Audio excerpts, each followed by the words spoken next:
down. Not too much time left to be out in the garden, but this morning Rob and Sharon are in our garden, and I hear you guys are snacking. Yeah, usually we have to worry about the raccoons and the squirrels and things getting the harvest. Right now we have to worry about Sharon. She's going to eat all the corn before anybody gets a taste. How's it taste? Good? Very good. Did you bring one for me? I did. Oh, good. You ready? Oh, sure. There yeah. you go. I'll dig in. While I'm digging in, we should have said that this is going to be a smutty report because we're all about the corny puns, right? Yeah. What is that? This is called smut. Yeah. It's a fungus that forms on corn, and some varieties form it more than others. Last year I grew a lionized super sweet, and I think every ear was just a huge ball of this fungus. And you ain't got no alibi, you ugly. That is not a nice looking thing. Is it a problem? It actually is edible. Ugly? You could eat that? No way, not even gonna try. There are places where it's a delicacy. Really? And they sell it for like $20 a pound, and yeah.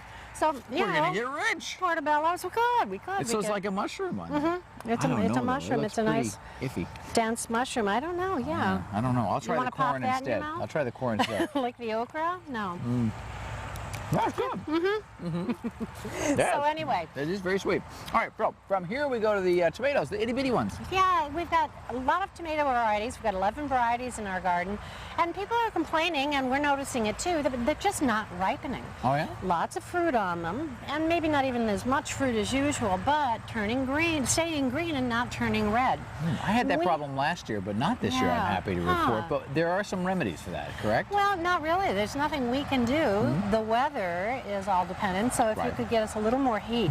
So it's all on me again. But only, that's right, only during the day when we're inside, when I'm inside at my office, then it can be cooler when it, no, I never mind.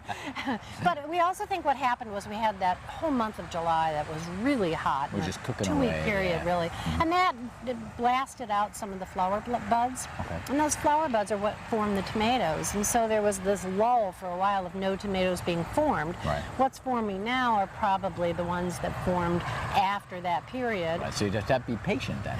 Yeah. And Hang in there. These cool mornings aren't helping any either. Oh, I know, 40s and 50s this morning. That's not so good. Yeah. Yeah, typically we do the 60s this time of year for the morning hours, so Right. let's be a little bit better there. Now, I was told actually by one of our viewers on Facebook last year that I should just cut them with the vine and bring them in and put them in a window, and that worked. Do you advise that as well? Well, they will ripen eventually. Right. You know, if you want to use them, it's not going to go any faster on your windowsill than it will outside. Oh, okay. But if they are fully sized, you can put them into a paper bag or I've a heard that one cardboard too. box. Okay. And what that does is ripening fruit gives off ethylene gas. And the more ethylene there is, the faster they ripen. So it keeps the you gas in the hold it paper there bag. in the I paper knew there was a bag. trick you had somewhere to make it work. All right. But well, you know, if vine ripen, there's nothing quite I like know, that. yeah. Well, that's, I guess if you keep some of the vine, at least you get a little bit of that. But so there you go. Some tricks and some patience will help out. Yeah. We'll be back in the garden in about a half an hour. I'll do some weather for you in 2 or 3 minutes. Right now, let's go back inside. Thank you, Rob.